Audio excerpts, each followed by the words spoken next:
ఏవండి, ఇంకోసారి ఆలోచించండి. ఏం ఆలోచించేది లేదు, పదా.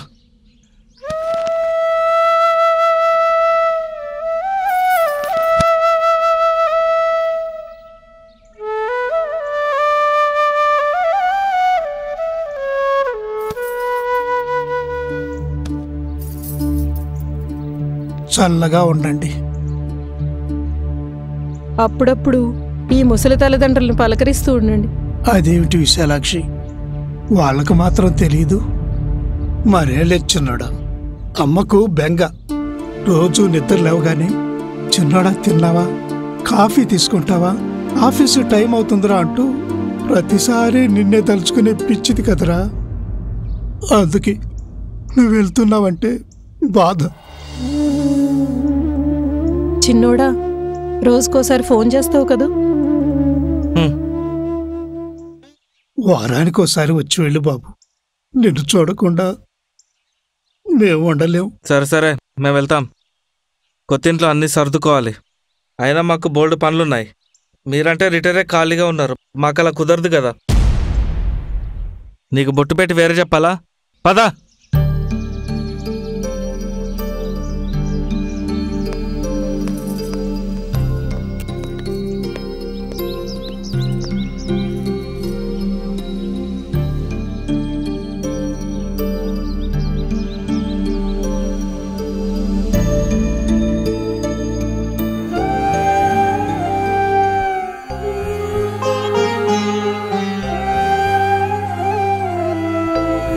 ఏవండి, పాపం అత్తమామలు.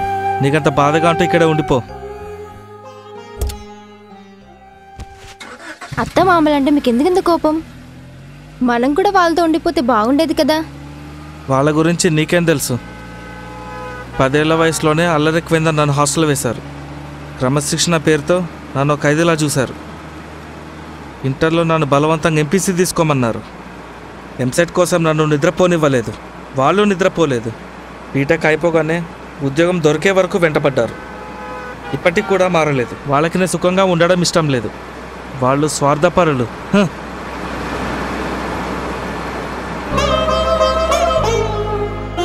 అదేంటండి, చిన్నోడు వెనక్కి కూడా తిరిగి చూడకుండా వెళ్ళిపోయాడు. అంత తప్పు మనమేం చేసామండి? చిన్నప్పుడు వాడికి లెక్కలు చెప్పేటప్పుడు తీసివేతలు బాగా చేసి కూడికలు తప్పు చేసేవాడు. అందుకే వాడిని మందలించేవాడిని. ఇప్పుడు వాడు తన మనసులోంచి మనల్ని తీసివేసినట్టున్నాడు.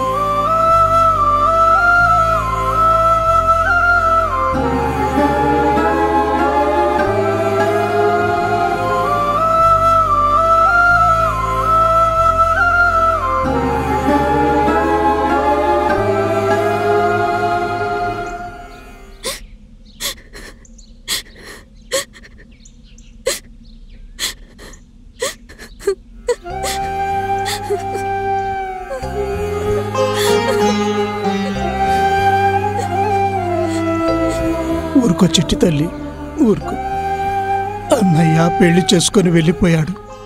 నువ్వు మంచి ఉద్యోగం వచ్చి విదేశాలకు వెళ్తున్నావు. ఇద్దరూ ఒకేసారి మమ్మల్ని విడిచి వెళ్తున్నారన్న బాధ అంతే. ఎక్కడ ఉన్నా మీరు సంతోషంగా ఉండాలని ఈ ముసలి తల్లిదండ్రుల ఆశమ్మ. స్కూల్లో ఎక్స్కర్షన్కి మిమ్మల్ని విడిచి వెళ్ళాలంటేనే బాధేసేది. ఇప్పుడు ఈ వయసులో మిమ్మల్ని ఒంటరిగా విడిచి వెళ్ళాలంటే బాధగా ఉంది. మీరంటే రిటైరే ఖాళీగా ఉన్నారు, మాకు అలా కుదరదు కదా.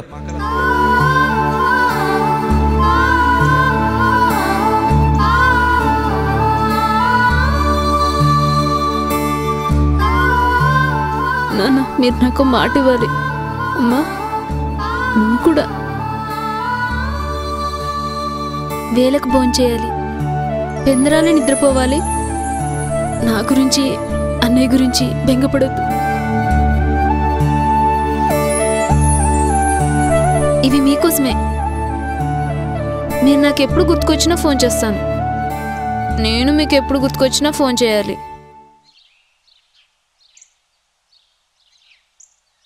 ఏమైంది నాన్న? ఆనందంతో మాట మోకపోయింది.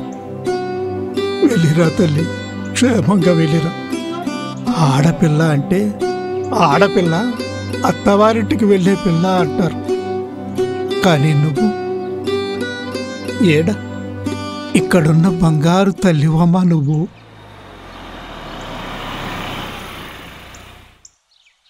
పదమ్మా.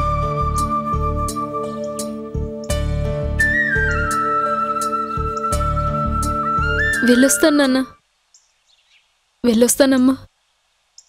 జాగ్రత్త. నువ్వు జాగ్రత్తమ్మా.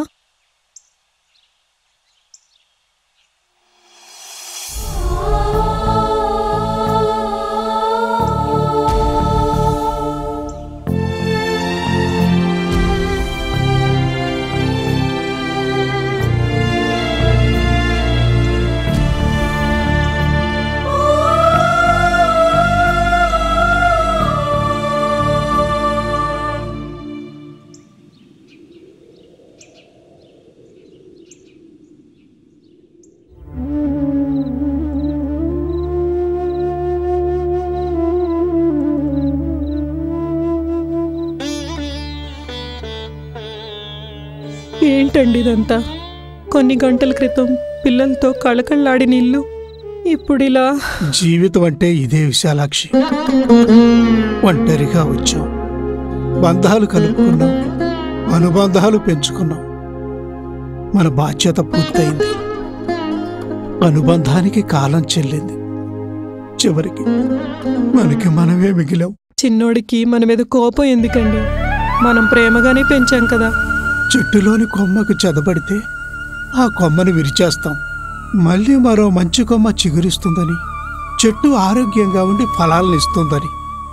కానీ ఆ చెట్టు తన చేతులు విరిచేశాడని ఆ తోటమాల మీద కోపం తెచ్చుకుంటే తల్లిదండ్రులు కూడా చిన్నప్పుడు పిల్లల్ని మందలిస్తారు, దండిస్తారు. వాళ్ళు బాగుపడాలనే. బిడ్డల భవిష్యత్తు గురించి తల్లిదండ్రులు కఠినంగా ప్రవర్తిస్తే ఆ తప్పు ఎవరిది? అయినా ఇదంతా నీకు అర్థం కాదులే. ఎందుకంటే ప్రేమించటమే తప్ప పిల్లల్ని ద్వేషించటం తెలియని తల్లి మనసు నీది.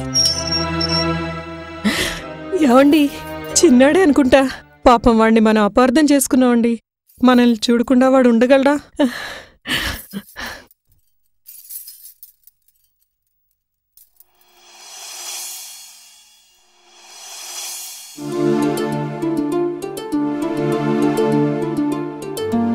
ఏంటమ్మా, ఫ్లైట్ మిస్ అయిందా?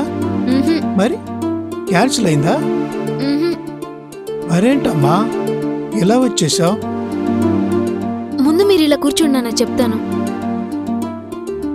అమ్మా, నువ్వు కూడా విదేశాలకు వెళ్ళి డాలర్లు సంపాదించుకోవడం గొప్ప కాదు నాన్న. ఇక్కడే ఉంటూ మీ బాగోగులు చూసుకుంటూ మీ ప్రేమను సంపాదించుకోవడమే గొప్ప. మీ జీవితం మా కోసం ఖర్చు చేశారు. అలాంటి మిమ్మల్ని ఈ వయసులో వదిలి వెళ్ళాలనిపించడం లేదు నాన్న. అందుకే మీతోటే ఉండాలని నిర్ణయించుకున్నాను నాన్న. చిన్నప్పుడు నువ్వు కూడికలు బాగా చేసేదానివి. ప్రేమను కలుపుకుంటూ అనుబంధాలను కూడుకుంటూ వెళ్తున్నావు. కూతురంటే ఎప్పుడూ మైనస్ కాదు. అందుకే దేవుళ్ళు తమకు లేని కూతుళ్లను మనకిచ్చారు. కడుపులో ఉన్నది ఆడపిల్లని తెలిసి ఆ కడుపులోనే బిడ్డను చంపేస్తున్నారు. కూతురు కన్నా కొడుకే ఉద్ధరిస్తాడని కొడుకుని చదివిస్తూ కూతుర్ని ఇంటికే పరిమితం చేసేవాళ్ళు ఉన్నారు. కానీ కూతురంటే ఇంటికి వెలుగని, ఎక్కడున్నా జన్మనిచ్చిన వాళ్ళని మర్చిపోదని ప్రతి ఒక్కరూ తెలుసుకోవాలి కదండి. ఇప్పుడు నా చిట్టి తల్లి స్ఫూర్తికి అమ్మవనిపించావు.